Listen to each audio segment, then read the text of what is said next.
Good evening dear students. मैं Rajesh Kumar Jaiswal, assistant professor political science विभाग, आप सभी का इस वीडियो में स्वागत करता हूं। उम्मीद करता हूं कि आप सभी जहां भी होंगे साइन एंड फाइन होंगे और आपकी तैयारी, एग्ज़ाम की तैयारी अच्छे से चल रही होगी। तो मित्रों, ये वीडियो उन सभी परीक्षार्थियों के लिए समर्पित है जो MA2 के छात्र हैं तथा विश्वविद्यालय द्वारा आयोजित गोरखपुर यूनिवर्सिटी द्वारा आयोजित वार्षिक परीक्षा में सम्मिलित होने जा रहे हैं। मैं इस वीडियो में आप सभी का एक जो सबसे बड़ी भ्रम है आपका कि क्वेश्चंस कैसे आएंगे, ऑब्जेक्टिव टाइप क्वेश्चंस कैसे आएंगे, आपको तो मैं बताना चाहूँ तो 60 क्वेश्चन आपको रहेंगे, जिनमें से कोई 40 क्वेश्चन आपको अटेम्प्ट करने रहेंगे। तो जो आपका भ्रम है कि क्वेश्चंस कैसे आएंगे, कैसे तैयारी की जाए ऑब्जेक्टिव एग्ज़ाम की, तो इसी मकसद से ये वीडियो मैं आपके सामने पेश कर रहा हूँ। उम्मीद करता हूँ कि आपका ये भ्रम दूर होगा। इस वीडियो में जो भी क्वेश्चंस आपको बताए जाएंगे ये सिर्फ नमूनार्थ हैं, नमूने हैं। इस क्वेश्चंस की एग्ज़ाम में आने की गारंटी बिल्कुल भी नहीं है। तो शुरू करते हैं ये वीडियो। डियर स्टूडेंट्स, हम लोगों का एक पेपर है अंतर्राष्ट्रीय संगठन, इंटरनेशनल ऑर्गेनाइजेशन। तो उस पेपर में आपको किस प्रकार से क्वेश्चन पूछे जा सकते हैं, तो इस बारे में जैसे हम आपको इस वीडियो में एक क्वेश्चंस की श्रृंखला देने जा रहे हैं। आप लोग क्या करिए कि उसको गंभीरता से देखिए और मैं जिस तरह से बता रहा हूँ उस तरह से आप पढ़ाई करेंगे तो उम्मीद करता हूँ कि आपका एग्ज़ाम बहुत अच्छे से, बहुत अच्छे मार्क्स से आप पास करेंगे, उत्तीर्ण करेंगे। तो जैसे एक क्वेश्चन आपके समक्ष मैं पेश कर रहा हूँ। ये क्वेश्चन है, संयुक्त राष्ट्र संघ के कितने अस्थायी सदस्य हैं, है ना। संयुक्त राष्ट्र संघ की सुरक्षा परिषद में कितने अस्थायी सदस्य हैं, इनकी संख्या क्या है। तो आपको इसका आंसर क्या होगा आप मुझे कमेंट में नीचे लिख के बता सकते हैं। इसका आंसर है कुल 10 सदस्य अस्थायी होते हैं और 5 परमानेंट होते हैं, है ना। तो मित्रों, ये बताऊं कि इस क्वेश्चन पे देखिए कितने और भी क्वेश्चन छिपे हुए हैं, उस बारे में आपको बता दूं। एक तो ये पूछ लिया कि अस्थायी सुरक्षा परिषद के अस्थायी सदस्य देशों की संख्या कितनी है। इसका दूसरा क्वेश्चन ये हो सकता है कि सुरक्षा परिषद के परमानेंट सदस्यों की संख्या कितनी है ना। और इसमें देखिए एक क्वेश्चन और छिपा है। अगर परमानेंट सदस्य पूछ रहा है तो आपको एक क्वेश्चन ये भी पूछ सकता है कि निम्नलिखित में से कौन परमानेंट सदस्य है या नहीं है, है ना। तो इसमें आपको 5 जो सदस्य देश हैं, कौन कौन, ब्रिटेन, फ्रांस, रूस, चीन और अमेरिका, यही 5 परमानेंट सदस्य हैं। और 10 अस्थायी सदस्य होते हैं। जैसा कि आप जानते हैं प्रति 2 वर्ष पर इनका निर्वाचन होता रहता है। आपको हमने पढ़ाया है वीडियो में भी और क्लास नोट्स में भी आपको बताया है कि कैसे इनका निर्वाचन होता है, क्षेत्रीय आधार पर होता है। तो एक क्वेश्चन तो हमारा इसी आधार पर एक क्वेश्चन और पूछा जा सकता है सदस्यता के ही आधार पर और कार्यावधि के आधार पर कि कुल सदस्यों की संख्या कितनी है। तो कुल सदस्यों की संख्या 10 + 5 परमानेंट और जो 10 अस्थायी सदस्य हैं उनको कुल मिला के जो संख्या है 15। आपको एग्जैक्ट ये नंबर भी पूछे जा सकते हैं और फिर ये पूछा जा सकता है कि इनका कार्यकाल कितना होता है। तो परमानेंट होते हैं, उनका कार्यकाल फिक्स है ही नहीं, लेकिन जो अस्थायी सदस्य होते हैं उनका कार्यकाल 2 वर्ष के लिए होता है। तो आपका आंसर ये हो जाएगा कि सुरक्षा परिषद के अस्थायी सदस्यों का कार्यकाल कितना होता है। तो 2 वर्ष हो जाता है, कुल सदस्य संख्या 15 हो जाती है। और मैंने आपको पहले ही बता दिया कि आपको पांचों परमानेंट जो मेंबर्स हैं सिक्योरिटी काउंसिल के, उनके नाम जुबान पर रटे होने चाहिए। आपको 4 देश का नाम दे देगा, उसमें से कोई एक नहीं रहेगा, आपको छांटना रहेगा, या फिर पूछ देगा 4 ऑप्शन दिए रहेंगे जिसमें से कोई एक आपका परमानेंट सदस्य रहेगा, बाकी 3 का नहीं रहेगा। तो आपको ये सारी जानकारी आपको रहनी चाहिए। संयुक्त राष्ट्र संघ के बैठकों पर भी क्वेश्चन पूछे जाते हैं आपसे कि बैठक या मीटिंग्स कब कब होती हैं, है ना। तो इस आधार पे आपको, जैसे महासभा की बैठक कब होती है, 4 विकल्प आपको दिए रहेंगे, वर्ष में 1 बार, वर्ष में 2 बार, 3 बार, 4 बार। तो आपको एग्जैक्ट जानकारी रहेगी तो आप इस क्वेश्चन को कर पाएंगे। आप जानते हैं कि महासभा की बैठक सितंबर में होती है, वर्ष के सितंबर माह में होती है, न्यूयॉर्क में होती है, और वर्ष में कम से कम 1 बार ज़रूर होती है। तो इस क्वेश्चन का आंसर आपका वर्ष में 1 बार हो जाएगा, है ना। इसी तरह सुरक्षा परिषद की बैठक, संयुक्त राष्ट्र संघ के ऑर्गन्स पे खूब क्वेश्चन बनते हैं। क्वेश्चन आता है कितने सदस्य हैं, 6, 7, 8, 9 ऐसे आपको विकल्प में दिए रहेंगे। तो आपको पता है कि कुल 6 अंग हैं संयुक्त राष्ट्र संघ के, अब बाकी उसके विशिष्ट ऑर्गन्स होते हैं, विशिष्ट एजेंसियां होती हैं। तो आपको कम से कम इन 6 अंगों का नाम आपके जुबान पर रटा होना चाहिए, है ना, जिनमें से महासभा, सिक्योरिटी काउंसिल, आर्थिक एवं सामाजिक परिषद, अंतर्राष्ट्रीय न्यायालय, न्यास परिषद और सचिवालय। ये कुल 6 अंग हैं। आपको क्वेश्चन आएंगे कि निम्नलिखित में से कौन संयुक्त राष्ट्र संघ का अंग है या नहीं है ना। इसी आधार पे आपको विशिष्ट एजेंसियों से संबंधित भी क्वेश्चन पूछ लिए जाते हैं कि कौन विशिष्ट एजेंसी है या नहीं है ना। हम आपको क्वेश्चन का नमूना इस पे लगा देंगे, आप देख लेंगे और ज़्यादा क्लियर हो जाएगा, है ना। इस तरह आपसे एक बार क्वेश्चन ये भी आ गया है कि कुल कितने अंग हैं, एग्जैक्ट नंबर में 6, 7, 8, 9, 10, है ना। तो इसको आप देख सकते हैं। इसी तरह संयुक्त राष्ट्र संघ का प्रमुख अंग नहीं है, ये क्वेश्चन आया हुआ है एग्जैक्ट, है ना। ऑप्शन आपके रहेंगे security council, trusteeship council, UNESCO और सेक्रेटेरिएट। तो आप बताइए, कमेंट में लिख के हमको बताइएगा कि कौन इसका अंग नहीं है ना। इसी तरह आपको ये 6 अंग जो हैं रटे होने चाहिए। जो भी क्वेश्चन आपको जिस प्रकार से भी क्वेश्चन पूछे आप उसका आंसर तुरंत दे पाएँ, है ना। अब इस पर क्वेश्चन और बनते हैं कि इनके सचिवालय, है ना, या मुख्यालय कहाँ कहाँ हैं, इस पर भी क्वेश्चन बनता है।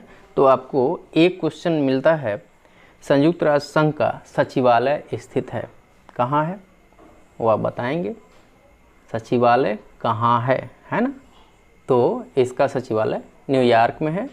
इसी तरह आप हर एक अंग का अगर उसका कहीं मुख्यालय है तो आप उसको जानते रहिए जगह के नाम से। और हाँ, इस पर एक महत्वपूर्ण बात यह है कि विशिष्ट एजेंसियों के जितने मुख्यालय हैं वो सब अमेरिका में नहीं है, न्यूयॉर्क में नहीं है। कुछ एक के न्यूयॉर्क में हैं, वाशिंगटन डीसी में हैं, लेकिन बाकी सब उसके अलावा यूरोप में भी कई सारे विशिष्ट एजेंसियों की मुख्यालय काम करती हैं। तो इन सब को आप देखिएगा, क्वेश्चंस बहुत इंपॉर्टेंट हैं इस पे। सुरक्षा परिषद के वीटो पावर पर भी क्वेश्चन खूब बने हैं, है ना। वीटो पावर क्या है आप जानते ही हैं कि सुरक्षा परिषद में कोई प्रस्ताव पारित होती है जिस पर 5 जो परमानेंट सदस्य हैं उनकी सहमति आवश्यक है, और साथ में कुल 2/3 जो है उसका परमानेंट और जो अस्थायी सदस्य हैं, है ना, इनका 2/3 मत, जिसमें से 5 परमानेंट सदस्य देशों का सहमति आवश्यक है। उसमें से कोई एक भी अगर असहमत है तो वो प्रस्ताव पारित नहीं हो सकता है। इसे ही वीटो पावर कहा जाता है। और ये वीटो पावर किन्हें प्राप्त है, इस पर क्वेश्चन खूब बनता है, किन्हें प्राप्त है ना। तो उसमें से 4 विकल्प दिए रहेंगे, जिसमें से 3 आपको जो अस्थाई सदस्य हैं और 1 कोई बाहर का अस्थाई सदस्य दे देगा। आपको क्लियर करना है, ऑप्शन चूज करना है कि कौन सा इसमें वीटो पावर युक्त है, कौन नहीं है। तो ये आप जानते रहिए, 5 जो अस्थाई सदस्य हैं उन्हीं को वीटो पावर प्राप्त होता है। संयुक्त राष्ट्र संघ का एक महत्वपूर्ण अंग अंतर्राष्ट्रीय न्यायालय है ना। इस पे क्वेश्चन खूब बने हैं कि इसके अंतर्राष्ट्रीय न्यायालय का मुख्यालय कहाँ है। आप कमेंट में लिख के बताइए मुख्यालय कहाँ है, मैंने आपको बताया भी है। और इसमें कुल सदस्य कितने हैं, गणपूर्ति अर्थात कोरम कितना होता है, इस पर क्वेश्चन खूब बने हुए हैं, है ना। तो आपको 4 जगहों के नाम दिए रहेंगे, जिनमें से कहाँ इसका मुख्यालय है ये आपको बताना रहेगा। द हेग में है इसका मुख्यालय, है ना, नीदरलैंड में। और कुल सदस्यों की संख्या कितनी होती है, तो वो होती है 15। निर्वाचन किसके द्वारा होता है, सुरक्षा परिषद और महासभा के द्वारा, है ना। और गणपूर्ति कितनी होती है, 15 का 2/3 कितना होता है, 9। तो 9 इसका कोरम है। ऐसे क्वेश्चन इस पे बने हुए हैं।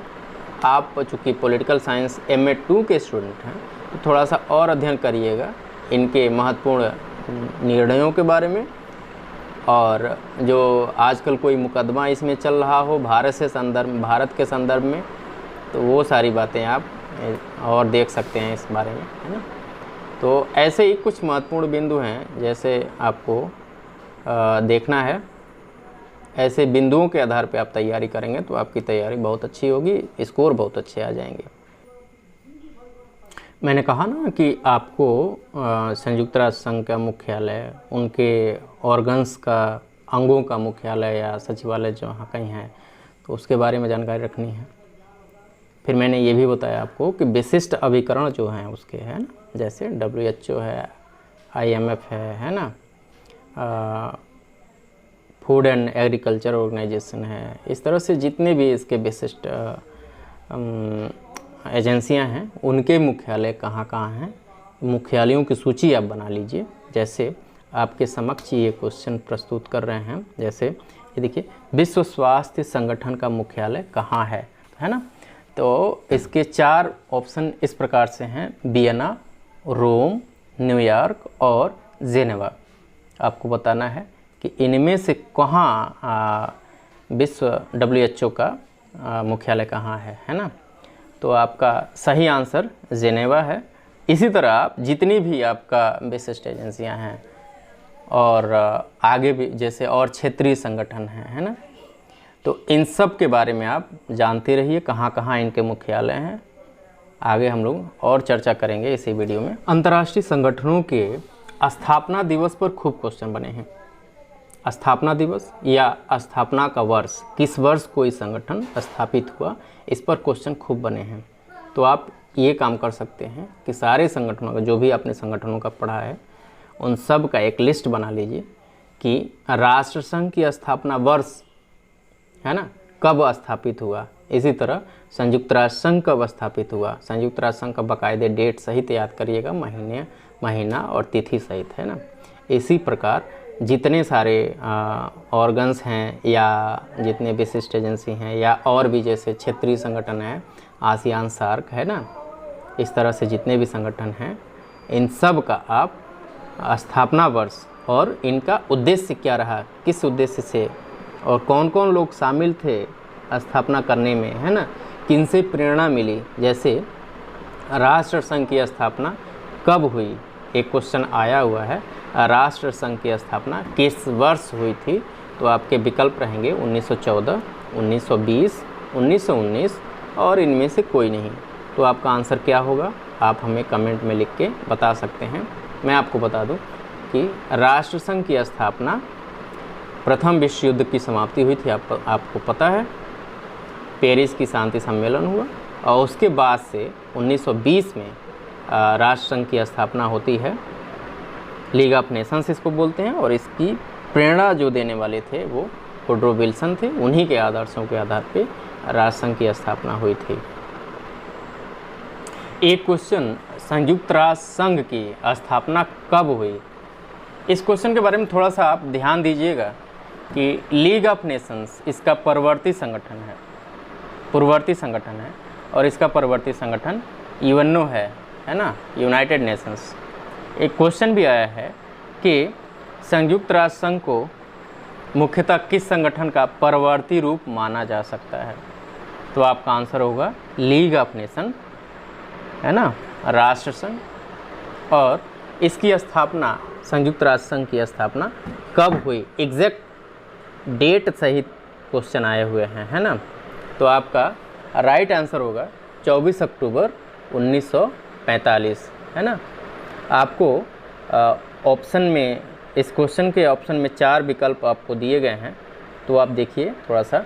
24 अक्टूबर 1945 ऑप्शन नंबर ए, बी 8 अगस्त 1947 और सी 6 जून 1946 और डी 30 अगस्त 1945। तो ऐसे आपको विकल्प रहेंगे, तो आपको एग्जैक्ट जब तक नहीं पता रहेगा आप कर नहीं पाएंगे। इसलिए आपको एग्जैक्ट पता होना चाहिए। यूएनओ की स्थापना और संयुक्त राष्ट्र संघ दिवस भी मनाते हैं हम लोग 24 अक्टूबर को। 24 अक्टूबर 1945 को इसकी स्थापना हुई और 1920 में राष्ट्रसंघ की स्थापना हुई। राष्ट्रसंघ की मुख्यालय कहाँ थी? आप हमें लिख के बताइए कमेंट में। और इसका मुख्यालय कहाँ है? संयुक्त राष्ट्र संघ का मुख्यालय कहाँ है, ये भी हमें बताइए। मुख्यालय पर क्वेश्चन खूब आया हुआ है ना। तो राष्ट्र संघ की मुख्यालय जेनेवा थी और संयुक्त राष्ट्र संघ का मुख्यालय कहाँ है बच्चों? ये आपका आंसर होगा न्यूयॉर्क। क्वेश्चन आया है पैकेज डील क्या है? पैकेज डील से संबंध है ना। तो ये क्या था पैकेज डील? संयुक्त राष्ट्र संघ के ही संदर्भ में है। इसका क्या मतलब हुआ, कैसे इसका संयुक्त राष्ट्र संघ से संबंध है, आपको ये बताना है। आपके समक्ष 4 विकल्प ये रहते हैं। भारत चीन वार्ता से, दूसरा विकल्प है भारत पाक वार्ता से, तीसरा है संयुक्त राष्ट्र संघ की सदस्यता से और चौथा है कॉमनवेल्थ की सदस्यता से। आपका आंसर क्या होगा? ऑप्शन नंबर सी, संयुक्त राष्ट्र संघ की सदस्यता से। परीक्षार्थियों, विद्यार्थियों, मैं आपको बताना चाहता हूँ कि समुचित रूप से आपकी तैयारी तब होगी जब आप शीत युद्ध कालीन जो घटनाएं हुई, जो संधियां हुई, जो समझौते हुए, 2 ध्रुवों में बटा था ना शीत युद्ध में पूरा विश्व, एक पूंजीवादी देश और दूसरा साम्यवादी देश।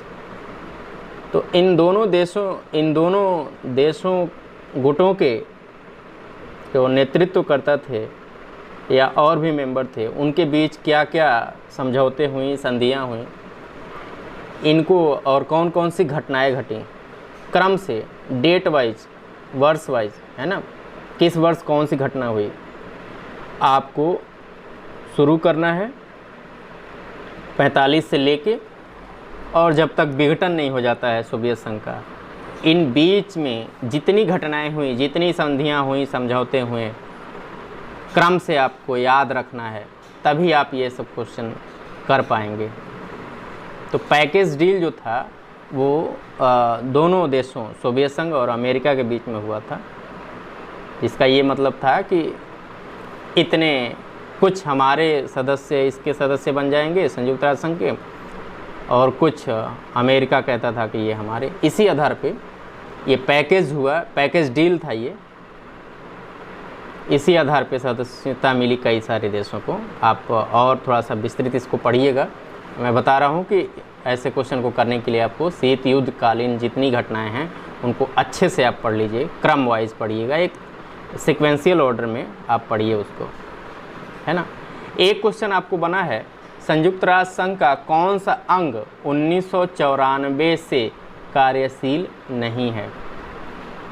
आपको पता है संयुक्त राष्ट्र संघ के कुल 6 अंग हैं, जिसमें से एक अंग का कार्य समाप्त हो गया, उसकी स्थापना का उद्देश्य पूर्ण हो गया, इसलिए उस अंग ने काम करना बंद कर दिया।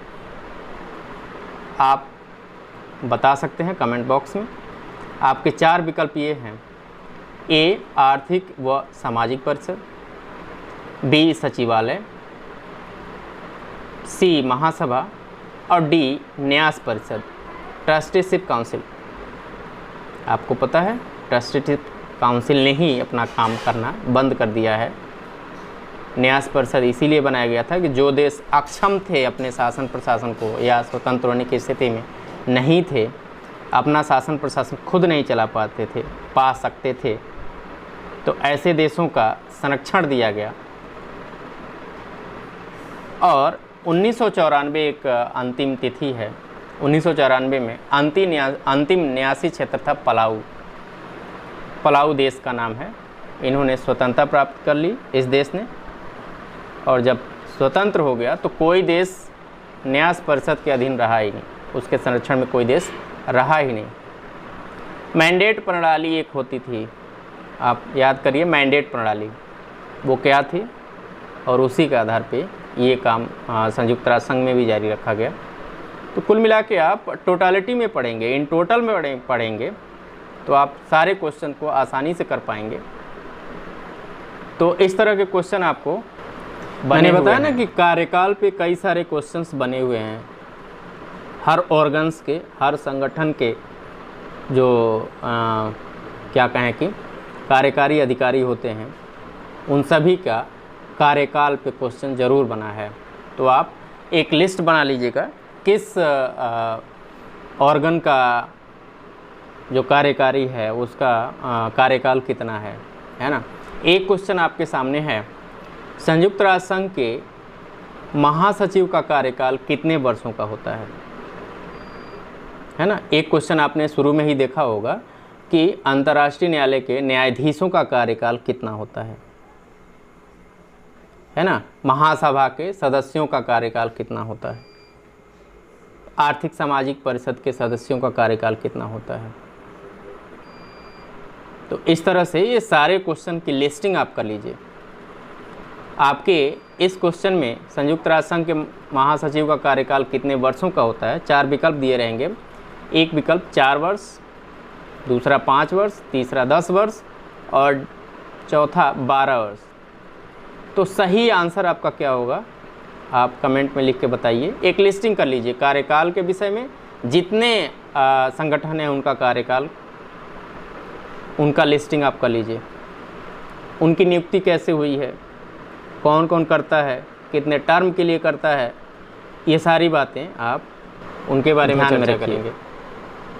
तो मैं कुल कह सकता हूँ इस प्रकार जो क्वेश्चन बने हैं उस आधार पे ये कहा जा सकता है कि आप थोड़ा सा टोटालिटी में पढ़ेंगे, संपूर्णता में पढ़ेंगे तो क्वेश्चन आसानी से कर पाएंगे।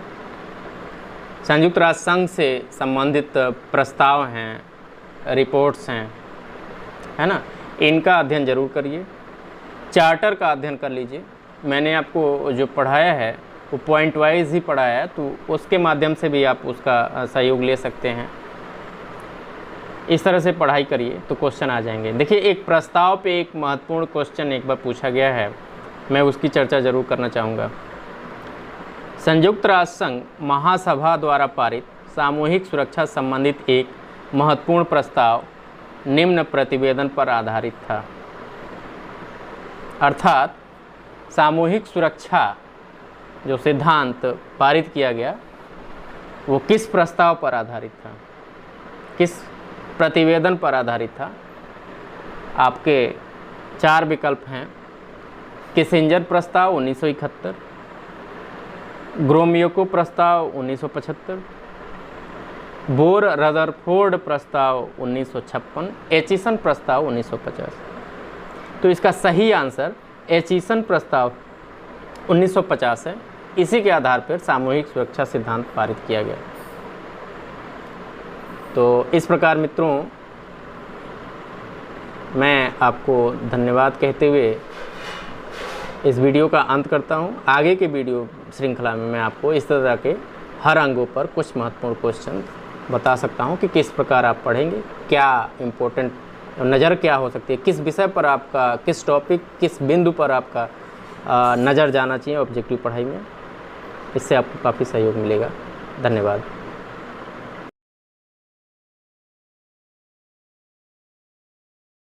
अगर आपने अभी तक हमारा चैनल सब्सक्राइब नहीं किया तो अभी सब्सक्राइब करें और बेल आइकॉन को क्लिक करके हमारी लेटेस्ट वीडियोस के बारे में अपडेट जानें।